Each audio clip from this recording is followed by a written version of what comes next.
എനിക്ക് ഈ നാട്ടിലെ സകല പ്രശ്നങ്ങളും എൻ്റെ വീട്ടിലേക്ക് വരുന്നുണ്ടോ എന്നുള്ള ആശങ്കയുണ്ട്. എനിക്ക് ഒളിച്ചോട്ടത്തെ പേടിയാണ്, എനിക്ക് ലഹരി വസ്തുവിനെ പേടിയാണ്, എൻ്റെ മകനെ പേടിയാണ്, എൻ്റെ അമ്മയെ പേടിയാണ്, എൻ്റെ ഭാര്യയെ എനിക്ക് ഒരു തരത്തിലും വിശ്വസിക്കാൻ കഴിയുന്നില്ല. എനിക്ക് എല്ലാവരും 50% മാത്രമേ വിശ്വാസമുള്ളൂ. എൻ്റെ 92 വയസ്സുള്ള അമ്മയെ പോലും എനിക്ക് വിശ്വാസമില്ല. കാരണം ഈ നാട് സുരക്ഷിതമില്ല. അത് തന്നെ. ആരാണ് എപ്പോഴാണ് ഒളിച്ചോടുക എന്നൊന്നും പറഞ്ഞുകൂടാ. ഈ കുട്ടി മുതൽ ആ പ്രായമായ ഉമ്മയും ബാപ്പയും വരെ ഒളിച്ചോടും.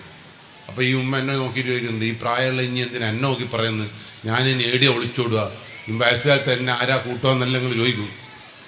എനിക്ക് നിങ്ങളെ കൂട്ടുമില്ലെന്ന് പറഞ്ഞോ, പക്ഷെ ഒളിച്ചോടും നിങ്ങൾ. എൻ്റെ പോലീസ് സ്റ്റേഷനിൽ കഴിഞ്ഞ ദിവസം ഒരു മാസം മുമ്പേ ഒളിച്ചോടിയ അമ്മയുടെ പ്രായത്തിലാന്ന് പറയും നിങ്ങൾ 83. കൂട്ടിക്കൊണ്ടുപോയ കോന്തപ്പൻ്റെ വയസ്സത്തിലാന്ന് അറിയും നിങ്ങൾ 87. എവിടുന്നാ പിടിച്ച് കൂട്ടിക്കൊണ്ടുവന്നെന്ന് അറിയും നിങ്ങൾ?